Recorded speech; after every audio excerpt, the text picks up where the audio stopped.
Hi everyone, I'm Ashley Riddell and welcome to another tutorial bucket tutorial. The Glamour Glow Skin Effect has been the most popular tutorial that I've ever put up on YouTube, and it's long overdue for an update. With the newer versions of Photoshop, there's a couple of little tricks that we can now apply to this to make it just that much nicer than it used to be. So, how do we go about it and how does it look? Well, for those of you who are new to this is what it looks like. I'll just turn it on. That is the Glamour Skin Glow effect. It's a very soft, gauzy sort of effect, very much like the penthouse images from the 1970s. But with Photoshop tools, you can make it look a lot nicer. So, let's go to it. First, we need a copy of the original image to be made glamorous and glowing. And this copy, we're going to now change its blending mode. The blending mode is the key to making this all work.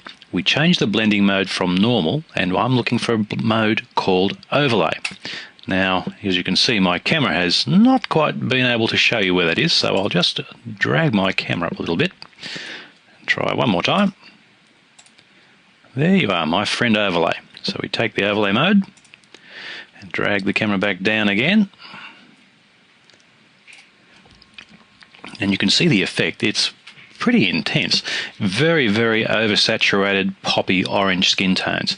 Now, this is not what you want.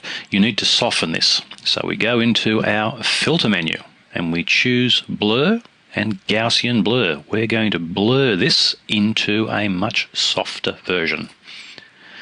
Now, when you apply the blur, the amount of blur is going to depend on the image. Now, a general rule for doing this, and I'm stressing this is a general rule, it's not a hard and fast rule, is that the amount of blur to be applied should make the image soft, but the details are still recognizable. So you could actually increase the blur on this even a little bit more, but just enough so it's starting to disappear, but it's still clearly recognizable. Of course, experiment with the settings yourself. You may like a different level of blur to give you that glamour glow effect. But I'm just saying, general rule, getting soft, details still recognizable, that is generally on the money. Let's say okay. Now, that effect in itself, a lot of people think this is great, happy to walk away with it. Personally, I think this looks a bit overcooked. It looks like fake tan to me, but if you like that, knock yourself out. But I want to get this so it looks acceptable and nice and realistic.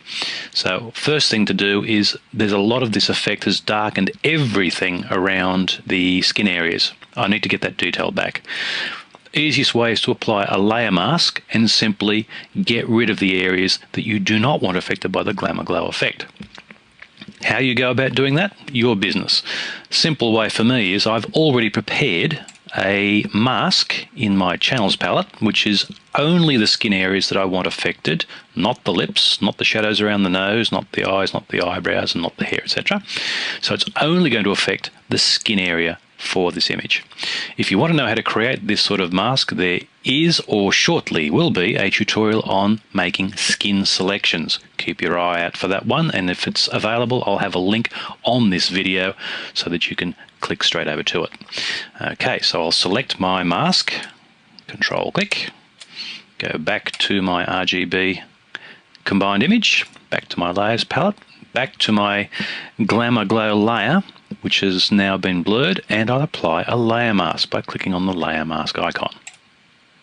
And there we go. It now only affects the actual skin area.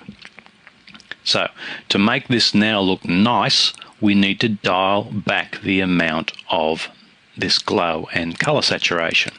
Very quick, simple way, if it spins your wheels, is to simply go to the opacity for the layer itself, pull it down to 0, and then just gradually drag it up until you get the amount of glamour glow that you want to have. That may do the job for you if you wanted to go about it that way. That's one way of doing it. I'll put that back to 100. I prefer to add in an adjustment layer using a nice new function in the recent versions of Photoshop called Vibrance. Now again, I only want to affect the skin areas, so I'll control click on that layer mask that I've got there. So I've selected just the skin, and I'll click on New Adjustment Layer and choose Vibrance. Vibrance is very, very neat. If you do not have Vibrance, use Hue and Saturation. It will do the job almost as well. Okay, vibrance.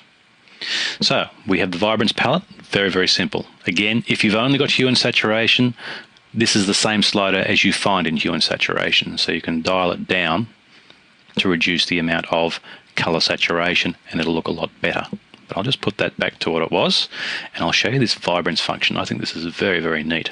What vibrance controls is the sheer intensity of the color. It looks a little bit and functions a little bit like saturation, but it's not really. You do retain the color, but it just knocks down the intensity of those colors while retaining the original hues. So I'll knock that down to about here. And if you like that effect, you're done. But you can also play with the saturation. You can knock it down and get that washed out, desaturated look, or you can increase the saturation and keep it nice and warm, but at the same time within the realms of the believable. So fiddle around with vibrance and saturation until you get an effect that you're satisfied with. I'll say that will do for me. Maybe there's so much there, a little bit here. Yep, I'm happy with that. Okay, so here is the before, and here is after our corrected glamour glow skin effect using vibrance and layer masks.